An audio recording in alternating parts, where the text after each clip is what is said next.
How to fix CapCut app crashing. In order to fix CapCut app crashing, you could try with the basic steps like checking your internet connection. So what you want to do is just go to your settings on your device, locate internet and network, and make sure to refresh and restart. And you could also try switching between mobile data or Wi-Fi. That might also be able to help. In many cases, CapCut does not utilize internet section as well if you're using the video, or if you're just using it to export and import the video. So you might want to try these other steps like clearing your cache and data. For that, you want to go to the app section from the settings itself and locate CapCut from the list. Go to storage and cache, and here you could just clear your cache. Now clearing your storage is going to delete the data, but if you're fine with that, you could press on to clear data or storage as well.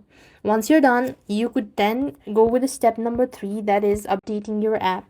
Sometimes it could be due to the outdated version as well, so head over to your respective app store, type in CapCut on the search bar, and make sure to update the app to the latest version.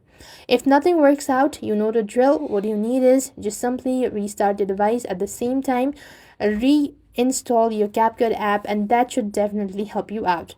If not, maybe you could try using alternative apps. And that's all. I hope the video was helpful. Make sure to like, share, and subscribe. Thank you for watching. See you in our next video.